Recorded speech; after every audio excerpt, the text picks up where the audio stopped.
Kami menyembah Engkau, Yesus Kristus, yang adalah Tuhan dan Allah kami. Karena kami sadar, tanpa inisiatif daripada Tuhan sendiri, yang bahkan rela mau memberikan hidup-Mu menebus kami tidak akan pernah menjadi seperti kami ada saat ini, Tuhan.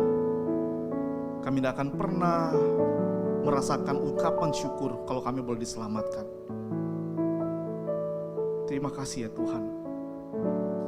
Dan pada saat ini ya Tuhan, kami mau berefleksi bersama lewat seorang murid-Mu yang pernah mengatakan ketika berjumpa dengan Engkau yang sudah bangkit, dan lewat perjumpaan itu dia berani mengaku bahwa Engkau adalah Tuhan dan Allahnya. Tolong kami ya Tuhan lewat firman-Mu. Kami berdoa kiranya lewat firman yang tertulis ini Allah Roh Kudus bekerja kepada kami. Ketika kami membacanya dan ketika firman-Mu diperdengarkan, kami boleh menyadari bahwa itu Tuhan yang berbicara kepada kami. Dan setelah itu hamba-Mu yang akan menguraikan akan firman yang kami baca dan kami dengar.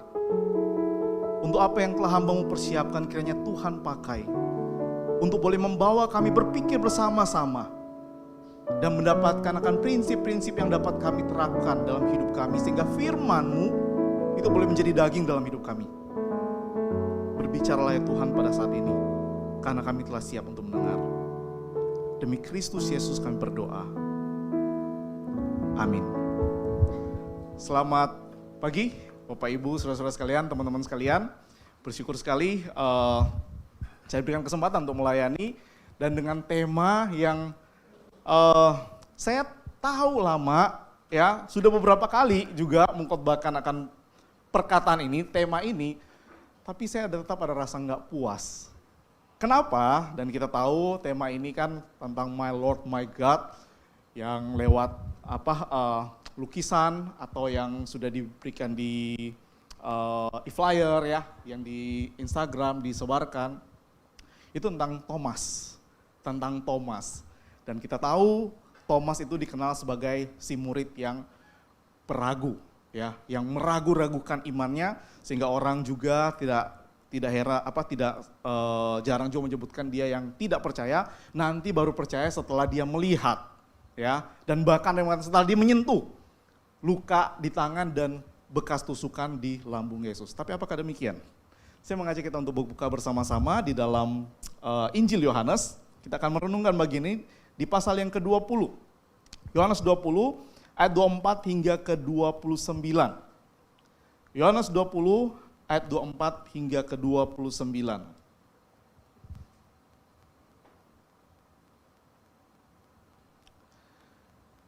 Begini bunyi firman Tuhan. Tapi Thomas, seorang dari ke-12 murid itu yang disebut Didimus, tidak ada bersama-sama mereka ketika Yesus datang ke situ. Maka kata murid-murid yang lain itu kepadanya, "Kami telah melihat Tuhan." Tapi Thomas berkata kepada mereka, "Sebelum aku melihat bekas paku pada tangannya, dan sebelum aku mencucukkan jariku ke dalam bekas paku itu dan mencucukkan tanganku ke dalam lambungnya, sekali-kali aku tidak akan percaya." 8 hari kemudian murid-murid Yesus berada kembali di dalam rumah itu dan Thomas bersama-sama dengan mereka. Sementara pintu-pintu terkunci, Yesus datang dan ia berdiri di tengah-tengah mereka dan berkata, "Damai sejahtera bagi kamu." Kemudian ia berkata kepada Thomas, "Taruhlah jarimu di sini dan lihatlah tanganku. Ulurkanlah tanganmu dan cucukkan ke dalam lambungku. Dan jangan engkau tidak percaya lagi, melainkan percayalah." Thomas menjawab dia, "Ya Tuhanku dan Allahku." Kata Yesus kepadanya, "Karena engkau telah melihat aku, maka engkau percaya. Berbahagialah mereka yang tidak melihat, namun percaya. Demikian pembacaan firman Tuhan. Saudara yang terkasih dalam Kristus Yesus, kisah tentang Thomas ini, kalau kita menjadi orang atau orang Kristen yang sudah sejak lahir atau sudah dari anak kecil dan kita ikut sekolah minggu, ini pasti kisah yang sudah sering kita dengar, ya kan? Tentang Thomas. Tentang Thomas yang memang dia diberikan label sebagai the doubting Thomas. Thomas si peragu. Thomas yang diceritakan itu nanti percaya setelah dia melihat. Ya, setelah dia melihat, karena Yesus mengatakan berbahagialah engkau yang sudah melihat berpercaya, tapi berbahagialah mereka yang tidak melihat namun percaya. Berarti setelah diperlihatkan kepada Thomas, kemudian orang mengambil kesimpulan dan dia percaya. Sehingga tidak heran banyak orang kemudian mengatakan, maka jauh lebih berbahagia mereka yang tidak melihat namun percaya daripada mereka yang melihat baru percaya. Perasaan Tuhan Yesus nggak ada ngomong begitu ya, bahwa lebih bagus ya, lebih baik mereka yang tidak melihat baru dan percaya ketimbang mereka yang melihat dan kemudian percaya. Saudara yang terkasih dalam Kristus Yesus, menarik perkataan Thomas ini. Ketika dia mengatakan, ya Tuhan dan Allahku. Saya tuh penasaran, apa sih yang ada dalam pikiran Thomas waktu dia berkata seperti itu? Apa yang ada di dalam ekspresi yang ditunjukkan Thomas, perasaan apa yang ada dalam Thomas ketika dia berjumpa dengan Yesus dan dia mengatakan demikian. Mereka berkumpul setiap hari pertama pada minggu itu. Ya, setiap hari pertama pada minggu itu mereka berkumpul, dan waktu mereka berkumpul Yesus nggak ada di situ, dan murid-murid yang sudah bertemu dengan Yesus mengatakan pada Thomas, kami sudah bertemu dengan Kristus yang sudah bangkit. Karena Thomas nggak ada waktu itu, dia mengatakan, enggak, aku nggak akan percaya. Sekalipun aku nggak akan percaya karena kalau aku mau percaya, aku harus melihat dulu dan mencucukkan tanganku kepada bekas paku dan bekas luka itu. Baru aku percaya, seperti itu. Kenapa ya Thomas bisa berkata seperti itu? Apa iya Thomas memang nggak percaya? 3 tahun ikut Yesus. Masa iya? Apakah perkataan Thomas seperti itu menggambarkan bahwa dia memang nggak percaya Yesus? Dan baru percaya setelah dia melihat bukti-bukti fisik dari tubuh Yesus? Saya mencoba memikirkan apa yang terjadi saat itu. Karena bisa saja saat itu karena mereka sedang berkumpul dan tradisi saat itu orang-orang mereka akan dengan makan bersama. Mungkin saja Yesus datang tiba-tiba saat mereka sedang makan, ya kan? Sedang makan, Thomas mungkin sedang makan roti, baru segigit tiba-tiba Yesus ada di tengah-tengah dan mengatakan damai sejahtera, shalom. Dan dia kaget. Perasaan tuh lagi makan lapar, tiba-tiba langsung kenyang karena di depannya ada sosok yang dia kenal. Dan dia belum ngomong apa-apa, sosok itu sudah datang mungkin depan dia, yang dia masih dengan roti itu, dia mungkin belum minum ya, belum sempat minum, dia masih dengan roti itu atau mungkin dengan ikan ya, mereka makan juga seperti itu. Dan tiba-tiba sosok itu depan itu mengatakan, nih kamu minta kan? Nih coba cucukkan tanganmu ke sini dan ke sini. Dan percayalah. Dan mungkin itu langsung seret dia. Dia belum sempat ngomong apa-apa. Dan saat itu langsung berkata, ya Tuhanku dan Allahku. Apa yang ada dalam pikiran Thomas? Saya meragu ya. Saya ragu kalau Thomas itu ragu-ragu. Saya mulai mencoba meragukan, apa iya Thomas itu nggak percaya dan baru percaya setelah dia melihat bukti-bukti yang ada. Maka saya mencoba melakukan studi reflektif. Mencoba pelajari tentang apa yang terjadi pada Thomas, karena dia tidak banyak diceritakan ya. Dia dalam banyak hal tidak menjadi tokoh utama di dalam pertemuan-pertemuan Yesus dengan para murid. Tapi ada 3 bagian penting yang dia bersuara, termasuk yang kita baca saat ini. Ada 3 bagian penting yang dia bersuara, dan ternyata suaranya dia itu dalam konteks yang sangat penting sekali. Sangat penting sekali. Thomas yang pertama kita perlu lihat, Thomas terjadi saat ini itu di dalam konteks kebangkitan Kristus dalam Injil Yohanes ya, yang diceritakan. Dan menarik sekali teman-teman, kebangkitan Kristus yang diceritakan Injil Yohanes itu rada berbeda nuansanya dari kebangkitan yang diceritakan dalam Injil-Injil yang lain. Matius dan Markus itu cuma pendek cerita tentang kebangkitan Kristus, lebih kepada informasi, ya. Nanti teman-teman baca sendiri ya. Lebih kepada informasi, memberitahukan bahwa Yesus bangkit. Yesus bangkit. Lukas juga mulai memberitahukan tentang Yesus bangkit, tetapi kemudian terarah memuncak kepada perjalanan di Emmaus. Ada pengalaman Yesus bersama dengan dua murid yang sedang berjalan ke Emmaus. Ada satu pengalaman yang Lukas taruh di situ sebagai puncak itu. Tetapi berbeda dengan Yohanes.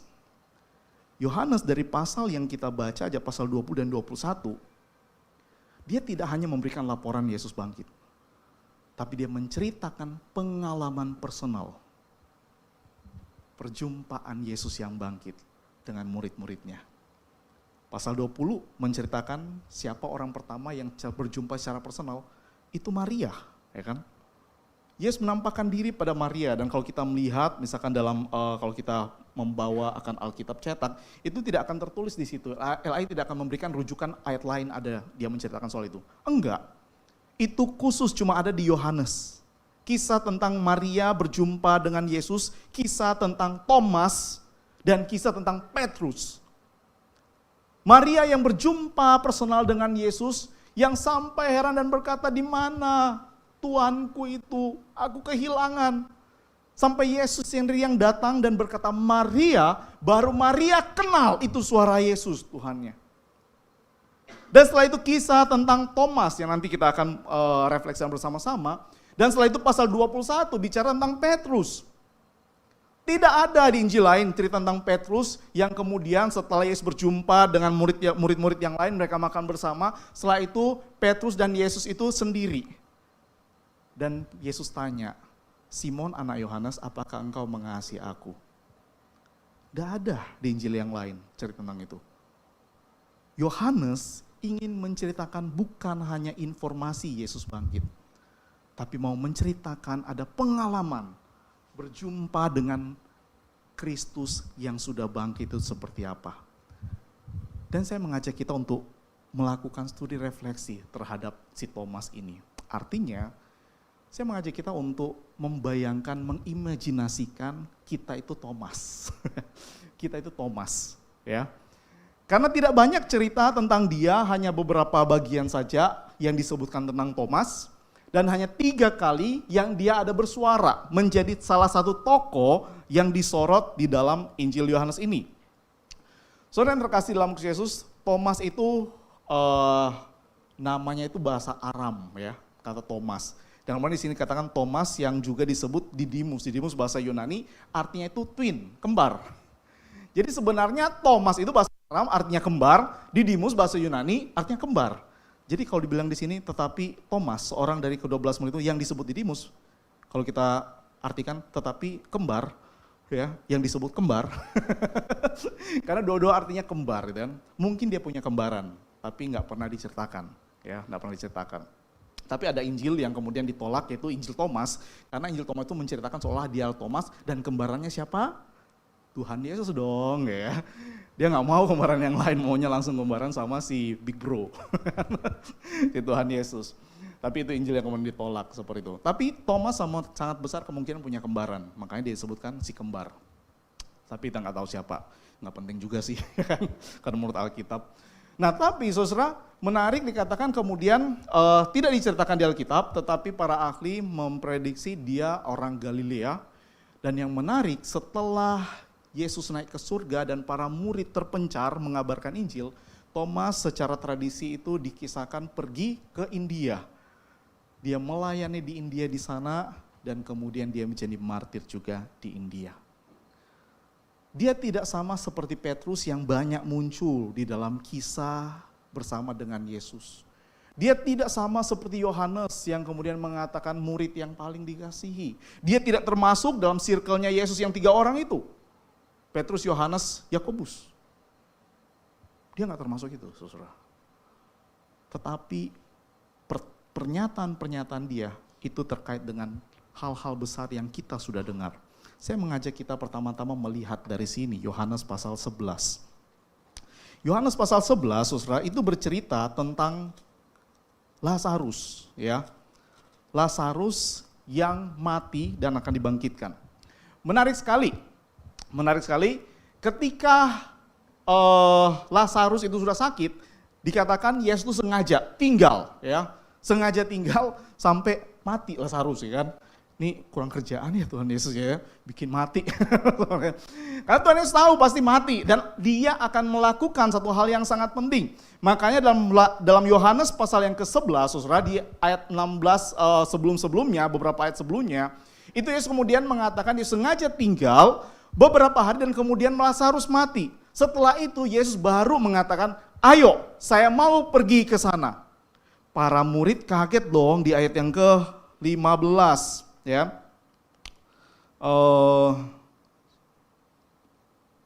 ayat 8, sorry. Murid-murid itu berkata kepadanya, Rabi, baru-baru ini orang-orang Yahudi mencoba melempari engkau, masih maukah engkau kembali ke sana? Para murid yang saya yakin juga pasti termasuk Thomas di dalamnya, karena Thomas kan ada di situ. Mereka pasti bingung, ngapain Yesus mau cari mati kembali ke sana? Tetapi Yesus ngotot karena ada pekerjaan Bapa yang dia harus kerjakan di sana. Dan hanya Thomas yang kemudian di ayat yang ke-16 itu yang bersuara ketika Yesus mengambil keputusan itu.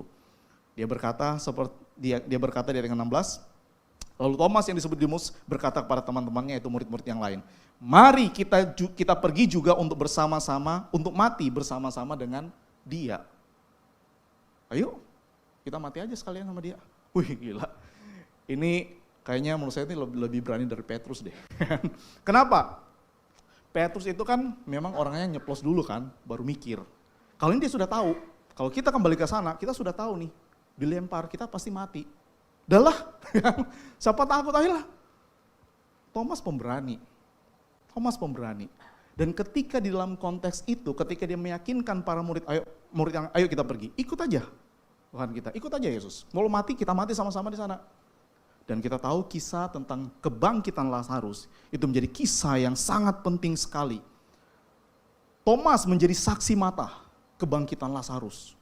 Dia menjadi saksi mata betapa ada satu orang yang bisa membangkitkan orang mati yang dalam tradisi Yahudi itu hanya bisa dilakukan oleh Mesias yang dinanti-nantikan.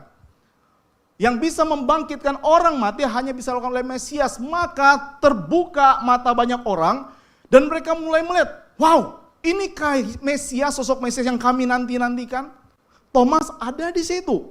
Thomas menjadi saksi mata dan Thomas adalah orang Yahudi yang kemudian dia juga memiliki pengharapan yang sama. Mereka benci depan jajahan orang Romawi, mereka menanti-nantikan Mesias. Thomas juga punya perasaan itu, punya ekspektasi itu, punya harapan itu. Maka ketika dia melihat Lazarus dibangkitkan, ekspresi apa yang ada kalau kita menjadi Thomas? Ini dia, Mesias, ini dia. Wah, untung saya ikut pergi. Saya ngajak teman-teman, gak peduli mati karena saya sudah tahu. Saya bisa melihat sekarang, Mesias bekerja membangkitkan orang mati. Ekspektasi, harapan kepada Yesus. Bukan hanya itu. Setelah kemudian peristiwa kebangkitan Lazarus berjalan di dalam pasal yang ke-12. Pasal yang ke-12 ketika Yesus dilulukan di Yerusalem. Ketika kemudian Thomas itu menjadi saksi mata, orang banyak itu menyambut Yesus. Karena Yesus kemudian terkenal, dan ingat itu mau perayaan Paskah, para ahli memprediksi kalau hanya biasa penduduk pasti sekitar 50.000 orang. Tapi karena perayaan Paskah banyak orang mudik, ya kan? Maka di kota itu bisa sekitar 100 sampai 150.000 orang. Makanya orang-orang yang tidak mendapat penginapan di kota, mereka akan menginap di pinggir dan di jalan-jalan. Itu sebabnya begitu banyak orang dan mereka menyambut Yesus datang ke Yerusalem. Mereka menyambut Yesus. Dan Thomas menjadi saksi mata. Ketika mereka berjalan, Yesus duduk di atas anak keledai muda, dan kemudian mereka berjalan dan mereka melihat orang-orang yang kemudian melambaikan dengan palem. Tuhan selamatkan kami. Oh, Thomas dengar itu, iya, kami sudah lihat. Dia Mesias yang mengirim orang mati, dia pasti selamatkan kita. Itu pasti dalam pikiran Thomas dan murid-murid yang lain. Ekspektasi mereka itu. Dan mereka berjalan Dan kalau kita lihat, ingat si Yakobus sama Yohanes pernah minta ke Tuhan Yesus supaya dapat di posisi sebelah kanan dan kiri. Emang cuma mereka yang mau? Semua murid pasti mau lah, ya kan? Dan bisa bayangkan ketika mereka mungkin berjalan mengiringi Yesus yang berjalan dengan keledai, di atas keledai. Mereka mungkin berjalan di belakang. Kami nih circle-nya, bentar lagi nih, siapa nih? Mungkin dibilang, terus, ya, terus. Karena mungkin mereka dua orang ini terlihat pemberani gitu kan. Si Petrus mungkin yang paling depan gitu kan, Thomas mungkin menyalip gitu kan, seperti itu. Kita nggak tahu, tetapi yang pasti mereka pasti sangat happy. Karena mereka mendapat konfirmasi daripada saksi orang-orang banyak yang berteriak Hosana, Tuhan selamatkan kami. Dan mereka ingin berkata, saya yakin dalam pikiran Thomas beserta para murid karena mereka orang Yahudi, kami sudah menemukan Mesias itu. Ekspektasi yang sangat tinggi. Dan ketika mereka makan bersama, Yohanes pasal 13 dan 14, Thomas termasuk salah satu murid yang kemudian dibasuh kakinya oleh Yesus. Tidak diceritakan kisah tentang Thomas, hanya tentang Petrus, tetapi Thomas ada di situ dan dia mengalami pembasuhan kaki. Dia bisa merasakan, menyadari ini loh guru kami. Ini loh guru kami. Dan bukan cuma itu, ada keintiman lewat makan bersama Yesus di malam terakhir. Perjamuan terakhir. Teman-teman, dalam tradisi Yahudi, makan bersama, siapa menjadi tuan rumah? Yesus jadi tuan rumah, ya kan? Ketika dia makan, orang-orang Timur Tengah sana kalau makan, itu ada simbol. Ketika saya mengundang teman-teman makan semeja dengan saya, artinya apa? Artinya teman yang makan bersama itu dalam perlindunganku. Nggak boleh ada yang sentuh. Makanya Mazmur 23 berkata apa? Kau menyediakan hidangan bagiku di hadapan lawanku. Artinya aku makan bersama, aku nggak akan takut karena aku aman. Yang menjadi tuan rumah itu yang akan membela siapapun itu. Karena ini adalah tamuku. Aku akan maju berperang kalau ada yang mau bunuh dia. So ketika mereka makan bersama dengan Yesus sebagai tuan rumah, mereka menyadari mereka merasa aman. Mereka makan bersama-sama dengan Yesus. Ekspresi apa sih yang bisa didapatkan? Mood apa sih yang bisa didapatkan? Ini loh yang benar-benar yang dinanti-nantikan. Ini loh Mesias itu. Mereka memberikan ekspektasi yang sebenarnya kita tahu, ekspektasi yang naif. Karena Yesus sendiri sudah memberikan simbol, dia naik dengan keledai muda, bukan kuda perang. Yesus ingin mengatakan raja yang datang itu lemah lembut, bukan panglima perang. Tapi mereka nggak dong ya, mereka nggak nangkep apa yang Yesus ingin katakan seperti itu. Tapi mereka tetap berekspektasi yang sangat naif. Ekspektasi yang sangat naif sekali. Dan saudara yang terkasih, dan kemudian di Yohanes yang ke-14 itu menceritakan ya. Yohanes yang ke-14 kemudian menceritakan pada kita. Ketika Thomas itu sedang duduk bersama dengan Yesus dan murid-murid lain, itu Yesus sedang memberikan pengajaran. Dalam tradisi Yahudi, ketika mau perpisahan, biasa sang guru itu akan mengadakan makan malam bersama intim. Yang dimana sang guru itu akan memberikan poin-poin paling pentingnya apa yang diajarkan selama ini. Jadi itu adalah malam perpisahan. Maka sang guru akan biasanya itu memberikan highlights. Yang ajaran yang paling penting apa sih yang perlu kalian tahu? Nih ku ingatkan lagi. Kalau kamu adalah muridku, kamu harus saling mengasihi. Saling membasuh kaki. Dan Yesus mulai berbicara tentang Bapa. Dan orang murid para bingung. Maka Thomas itu yang memulai. Ya, Thomas memberani. Thomas tanya. Daripada gibah di belakang gitu kan. Yesus ngomong apa sih? Guru kita ngomong apa sih? Thomas langsung aja tanya. Tuhan, kami tidak tahu kemana engkau pergi. Jadi bagaimana kami tahu jalan ke situ? Thomas yang memulai pertanyaan itu. Dan muncullah ayat yang sangat terkenal itu. Yohanes 14 ayat yang ke-6. Akulah jalan dan kebenaran dan hidup. Tidak ada seorang pun dapat datang pada Bapa kalau tidak melalui aku. Siapa yang nanya? Thomas. Bukan Petrus. Ya. Thomas. Dia memulai pertanyaan itu dan Yesus langsung nangkap, Yesus langsung memberitakan suatu ayat hafalan yang kita hafal hingga saat ini. Yang menjadi sangat penting, klaim eksklusif daripada Yesus. Thomas yang memulai. Saudara, di dalam pengajaran itu, mereka dalam keintiman itu, mereka belajar pengajaran eksklusif bersama Yesus di dalam makan malam bersama itu. Yesus mulai menceritakan pengenalan mereka tentang Bapa. Mulai menceritakan tentang Bapa di dalam Dia dan di dalam Bapa. Mulai menceritakan pengenalan tentang Roh Kudus. Kalau kita lihat Yesus cerita tentang Roh Kudus setelah Yudas pergi. Eksklusif sekali pengajaran itu. Dan mereka yang dapat, siapa yang gak bangga, ya kan? Dan Yesus mengajarkan tentang kasih. Kalau kamu adalah muridku, kamu harus saling mengasihi.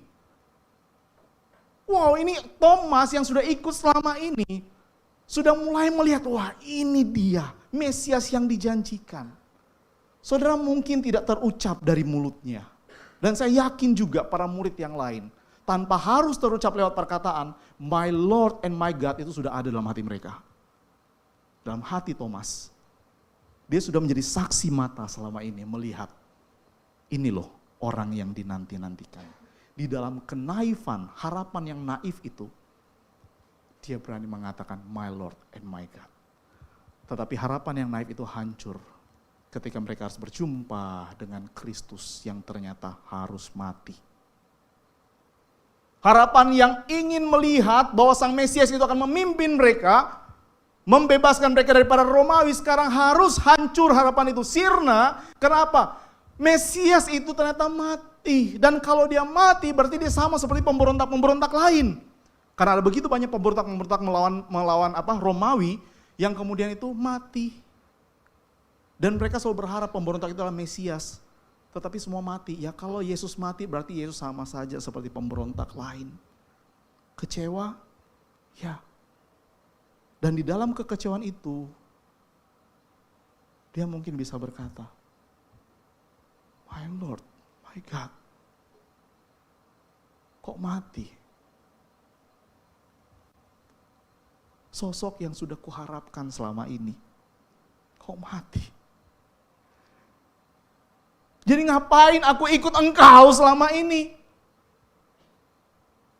Kami sudah berharap penuh kepadamu dan apa yang kau lakukan belum pernah dilakukan oleh para Mesias-Mesias lain, para pemberontak-pemberontak lain. Cuma engkau yang bisa menyembuhkan orang sakit, mengusir setan, dan kemudian engkau yang bisa mungkin membangkitkan seorang Lazarus. Cuma engkau. Dan semua rakyat itu sudah sepakat bahwa engkaulah Mesias, kok kamu mati? Teman-teman, kalau kita jadi Thomas,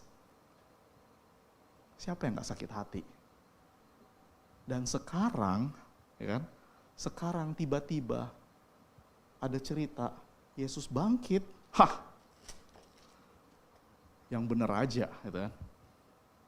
Makanya Thomas mengatakan, sebelum aku lihat bekas paku pada tangannya, sebelum aku mencucukkan jariku dan termasuk ke lambungnya, gue gak percaya, capek.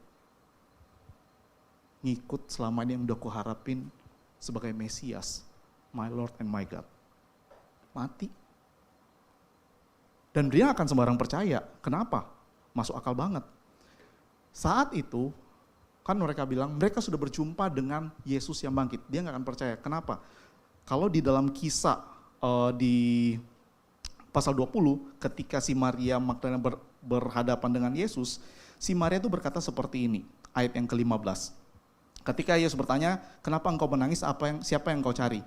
Maria menyangka orang itu penunggu taman, lalu berkata padanya, Tuhan, jikalau Tuhan yang mengambil si mayat Yesus, tolong beritahukan padaku, Tuhan telah letakkan di mana. Kenapa? Karena zaman itu memang sangat marak pencurian mayat. Jadi jadi lagu kubur kosong membuktikan dia hidup, zaman itu kalau dibilang itu belum tentu. Dicuri. Dicuri. Dan Thomas bisa aja bisa berpikir seperti itu. Yesus bangkit. Kalaupun itu kosong, bisa aja dicuri. Maria kan berpikir seperti itu. Orang-orang berpikir seperti itu. Makanya di Matius, para pemuka agama ketika prajurit Romawi sudah mengatakan apa mayat itu, masuk akal. Belum tentu dia bangkit. Bisa jadi mayatnya dicuri. Kemudian mereka berkata, kami sudah berjumpa, ya kan? Kami sudah berjumpa dengan kami sudah melihat Tuhan, melihat Kurios, melihat Yesus itu. Belum tentu, karena masih ada satu lagi. Yaitu apa?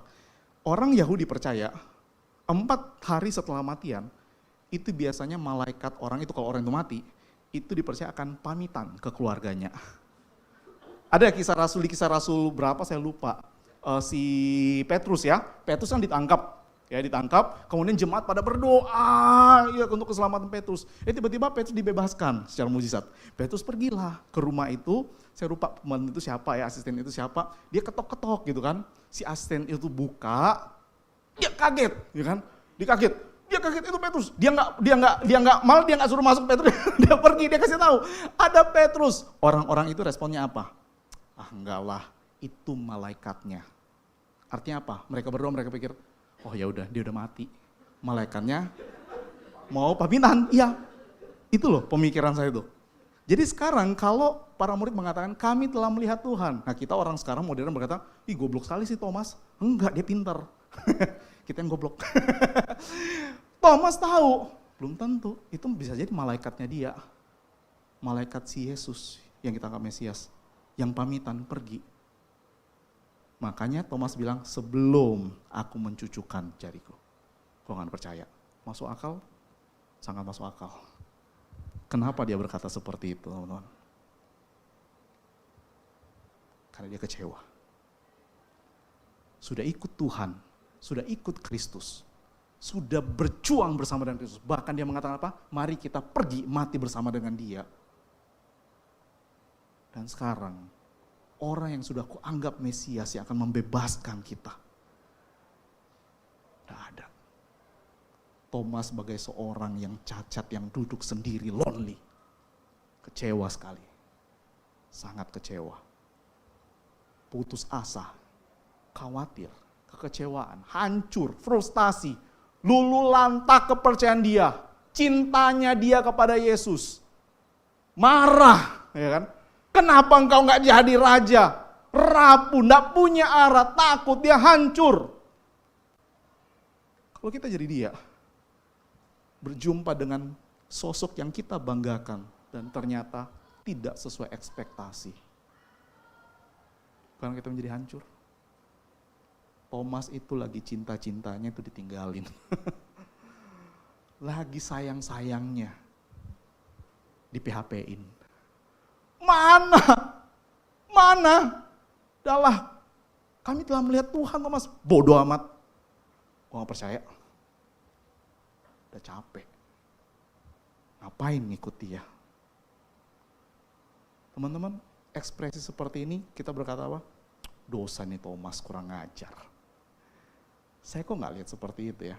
Ketika saya merefleksi, kalau saya di Thomas, kenapa ekspresi-ekspresi ini muncul? Kenapa ada kemarahan, kenapa ada khawatir, kecewa, kenapa sekarang jadi hilang arah setelah 3 tahun ngikut yang akan memandu arah tapi sekarang gak ada lagi, kehilangan arah, sekarang hancur, sekarang saya rapuh, sekarang saya takut mau gimana lagi, sekarang saya lulu lantak harapan saya, apa yang didamba-dambakan seorang Mesias sudah gak ada lagi, mati sama seperti penjahat-penjahat lain, saya harus memulai lagi hidup saya yang baru, capek, marah. Kenapa Thomas berkata seperti itu jadinya? Kenapa dia punya perasaan ini? Saya melihat, kan dia dirindu, dia kangen. Orang kalau kangen ngamuk kan? Marah kan? Ketika kita ada rasa rindu kepada Tuhan kita, tetapi kita tidak berdaya, apa yang muncul ekspresinya? Kecewa, marah. Thomas manusia sama seperti kita. Apakah salah dia marah atas semua yang telah diekspektasikan selama ini sekalipun naif? dia hancur. Dia hancur. Dan dalam rasa kehancuran itu, apakah dia kehilangan iman? Saya yakin enggak. Buktinya apa? Dia masih ngumpul bersama para murid.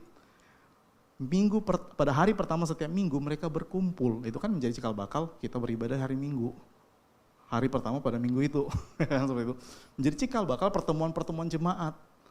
Dan mereka beribadah. Thomas masih beribadah coy. Dia gak kehilangan iman.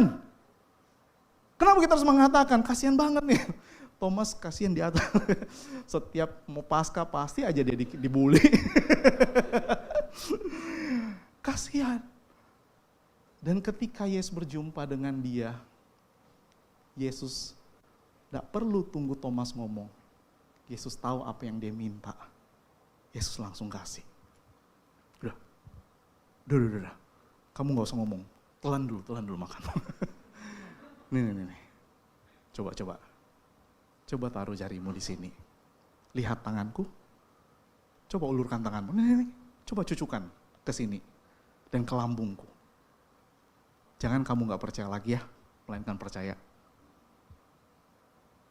Yesus lemah lembut karena dia tahu frustasi para murid saat itu. Sedang ketakutan. Masa iya Yesus datang? Taruh sekarang. Lu gak percaya kan? Nah taruh. Coba. Cek. Nih cek. Coba cek. Percaya makanya. Ya sekarang ya. Percaya Yesus berkata seperti itu. Yesus tahu murid-muridnya sedang galau, sedang hancur. Sedang capek. Dia tahu Thomas gak ada waktu dia datang. Makanya sekarang dia datang lagi ya kan. Pertemuan jemaat saat ini dia datang lagi. Khusus buat Thomas. Dia mulai dengan apa? Damai sejahtera dan mereka langsung tahu ketika berkata shalom, ini dia. Dan di saat itu, my Lord, my God. Kira-kira ekspresi Thomas seperti apa? Ketika semua apa yang dia kecewa, kemarahan, Mesias dia sudah mati.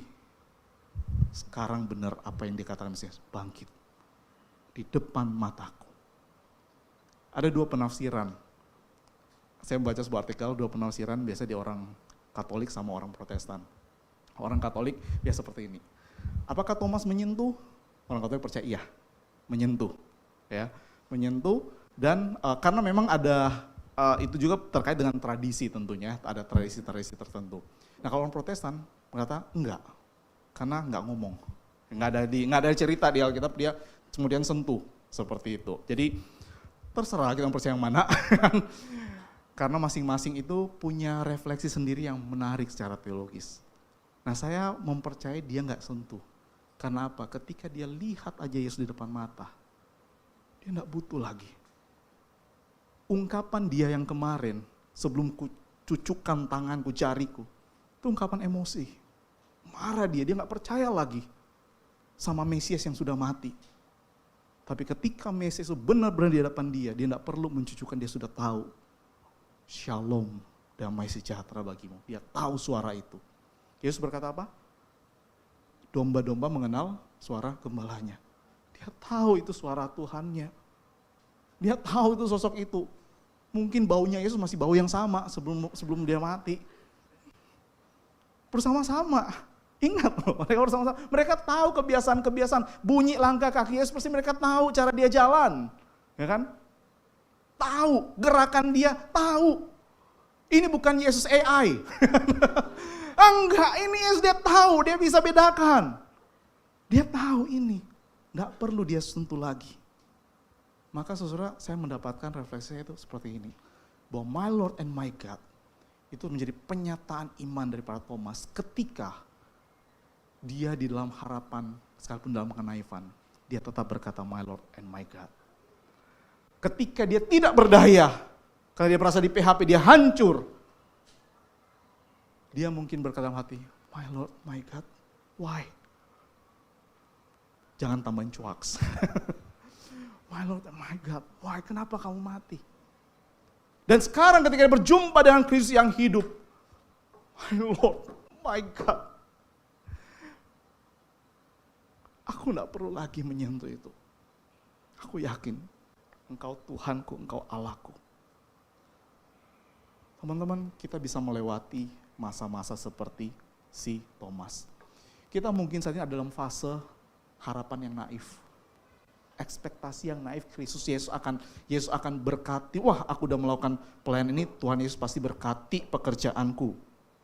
Waduh, kalau aku melakukan ini, Tuhan Yesus akan melakukan ini. Wah, naif sekali. Harapanku, wah Tuhan, aku bawa nih, ya kan, yang lagi dekat sama aku nih ke gereja, ya kan. Dia sih belum terlalu percaya sih Tuhan, tapi gue bawa ke gereja, gue ekspektasi Roh Kudus bekerja. Roh Kudus bekerja seperti itu. Ekspektasi yang naif. Dengan ekspektasi yang naif, kita tetap bisa, my Lord and my God. Dan herannya, it's okay. Tuhan gak marah kok, it's okay. Iman kita segitu, it's okay. Dalam ekspektasi yang naif. Tapi mungkin ada di antara kita saling sedang hancur, kecewa, frustasi dengan hidup, kebingungan, sudah datang ke gereja berkali-kali. Kenapa Tuhan kok masalah hidupku, masalah relasiku, masalah pekerjaanku, masalah usahaku gak selesai-selesai? Kenapa? Marah. Aku tetap datang tapi aku datang dengan kemarahan, kecewa, frustasi. Jawab dong Tuhan. Jawab. Kamu diam kok seperti seolah engkau mati. My Lord, my God. Why? Jawab. Kenapa engkau meninggalkanku? Kenapa engkau melupakanku? Aku selalu datang beribadah. My Lord and my God dalam ekspresi yang berbeda. But it's okay. Tuhan tetap terima. Atau mungkin ada antara kita yang saat ini sedang fase melewati itu. Dan fase ketika kita mengalami encounter dengan Tuhan. Dan kita seperti Paulus. Yang kuinginkan saat ini, itu cuma mengenal Dia dan kuasa kebangkitannya. Mengenal di dalam kematiannya. Semua yang ada di belakangku lupakan, kuanggap sampah. Aku ingin mengenal Dia terus menerus. Encounter yang membuat kita berkata, my Lord, my God. Thank you, aku tetap percaya padamu. Aku yakin dan percaya sekalipun aku melewati masalahku gak selesai, it's okay. Tapi aku mengalami Engkau. Dan aku ingin terus seperti itu.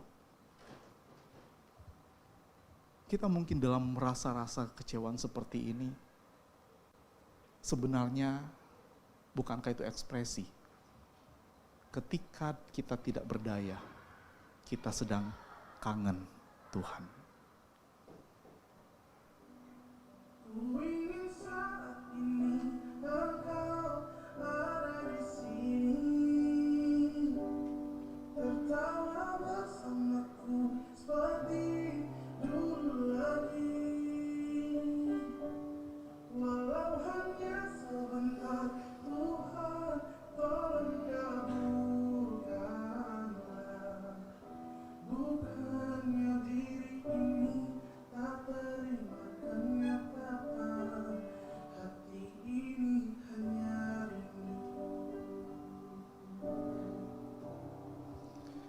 Pernah gak ya kita semuanya berdoa seperti itu?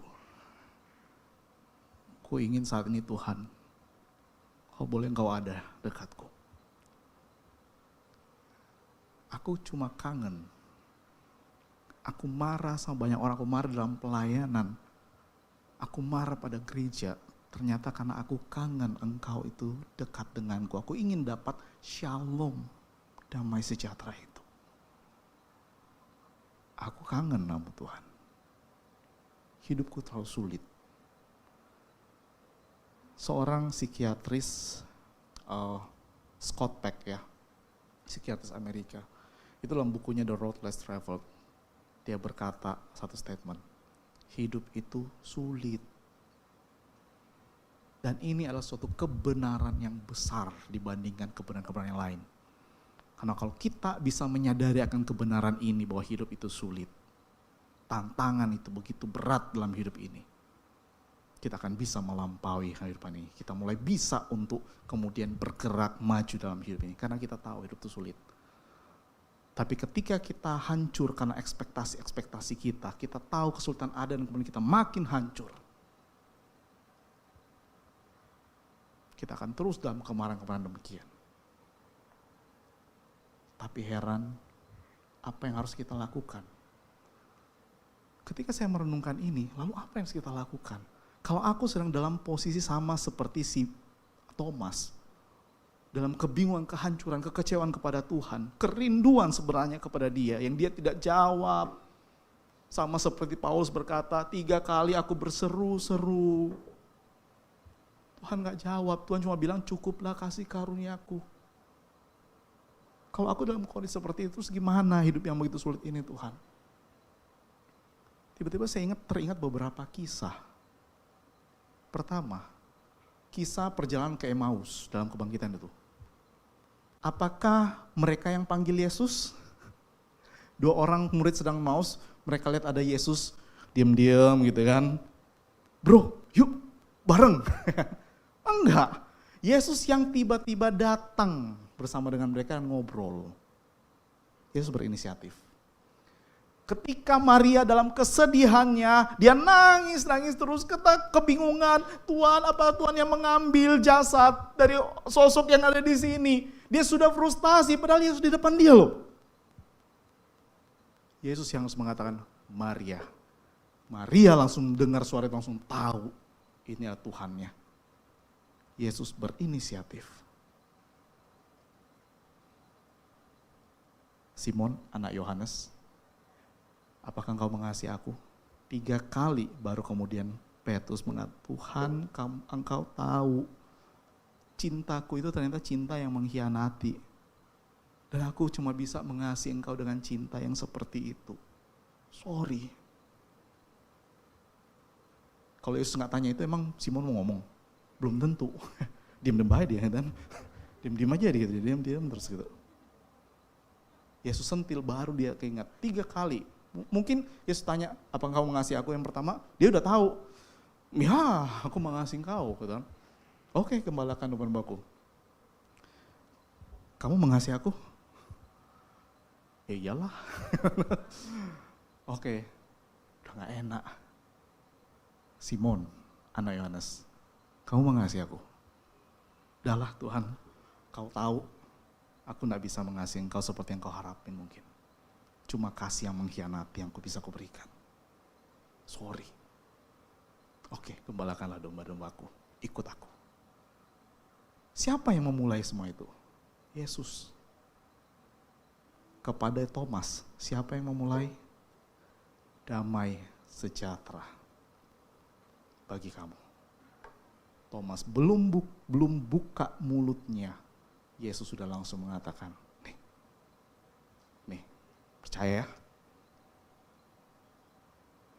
Teman-teman, ketika melihat ini, terus gimana? Apa yang saya lakukan ketika saya dalam kondisi hancur seperti itu? Baik saya dalam kondisi naif, hancur, atau mungkin saya dalam kondisi bersukacita dengan Tuhan. Saya harus mengatakan, wait and see. Karena Tuhan tidak pernah meninggalkan, tapi Dia tahu waktu kapan untuk Dia mengatakan damai sejahtera bagi kamu. Kita memaksakan diri, cari kemarahan, ternyata Tuhan gak ngomong apa-apa terus.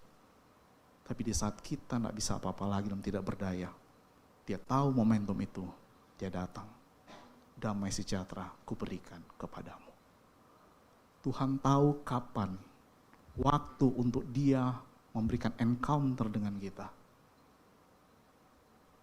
Oleh sebab itu, terus bertahan, menantikan waktu itu. Karena Tuhan tahu kapan Dia akan berinisiatif kepada kita. Dia melihat ketahanan kita. Dia kadang mungkin membiarkan kita sama seperti anak kecil yang orang tua tahu anak kecil itu nangis merengek-rengek, apa sudah muter-muter di lantai, dan orang tua biarin karena orang tua tahu. Tapi orang tua tidak akan pernah melepaskan dari pengawasannya Dia. Biarin aja dulu. Dan mungkin Tuhan memberikan kita kondisi-kondisi seperti itu. Sampai Tuhan tahu waktu yang tepat. Dan Dia datang memberikan damai sejahtera bagi kita. Dan di saat itulah, biarlah kita di lewat momentum itu, kita bisa mengatakan, My Lord, my God, thank you. Thank you. Sekalipun masalahku gak selesai, tapi lewat encounter ini bersama dengan Kau, thank you untuk shalom yang Kau berikan padaku. Sehingga aku tetap bisa menghadapi masalah ini, sekalipun belum selesai. Saudara-saudara, Mari, biarlah bersama-sama seperti Thomas. It's okay, kita mau dicap meragukan. Tapi saya yakin ada banyak yang kita rasakan sebenarnya. Sehingga kita melakukan ekspresi-ekspresi yang mungkin menunjukkan keraguan, kemarahan, dan lain sebagainya. Yang sebenarnya itu cuma karena kita kangen sama Tuhan. Berdoalah. Dan dalam waktunya, Dia akan datang berikan damai sejahtera bagi kita. Mari kita berdoa. Bapa dalam surga, ketika kami berhadapan dengan Thomas, yang ketika dia berjumpa mengalami encounter dengan Engkau, dan dalam imannya dia langsung mengatakan, ya Tuhanku, ya Allahku. Dan Engkau yang terlebih dahulu datang memberikan damai sejahtera kepada dia. Maka kami percaya juga Tuhan, fase apapun yang pada saat ini kami berada, bahkan mungkin kami saat ini sedang dalam fase ekspektasi yang naif terhadap Engkau. Tapi biarlah kami berdoa kiranya damai sejahtera Engkau berikan pada kami. Ketika kami sedang dalam fase hancur Tuhan saat ini, kami terus bermohon kiranya damai sejahtera Engkau berikan bagi kami. Dan sekalipun kami saat dalam fase bertumbuh, menikmati relasi dengan Engkau, kehausan akan Engkau terus menerus, kami tetap membutuhkan damai sejahtera daripada Engkau ya Tuhan. Tuhan, Engkau tahu kemampuan kami masing-masing dalam menghandle hidup kami. Batasan-batasan daripada kami setiap pribadi. Kami mohon kepadamu ya Tuhan. Ketika Engkau tahu sudah waktunya, berikanlah shalom itu kepada kami. Damai sejahtera kepada kami. Sehingga kami boleh tetap menjalani hidup kami dengan damai sejahtera itu dan dengan sebuah keyakinan. Kristus Yesus adalah Tuhanku dan Allahku senantiasa seumur hidupku. Demi Kristus Yesus kami berdoa. Amin.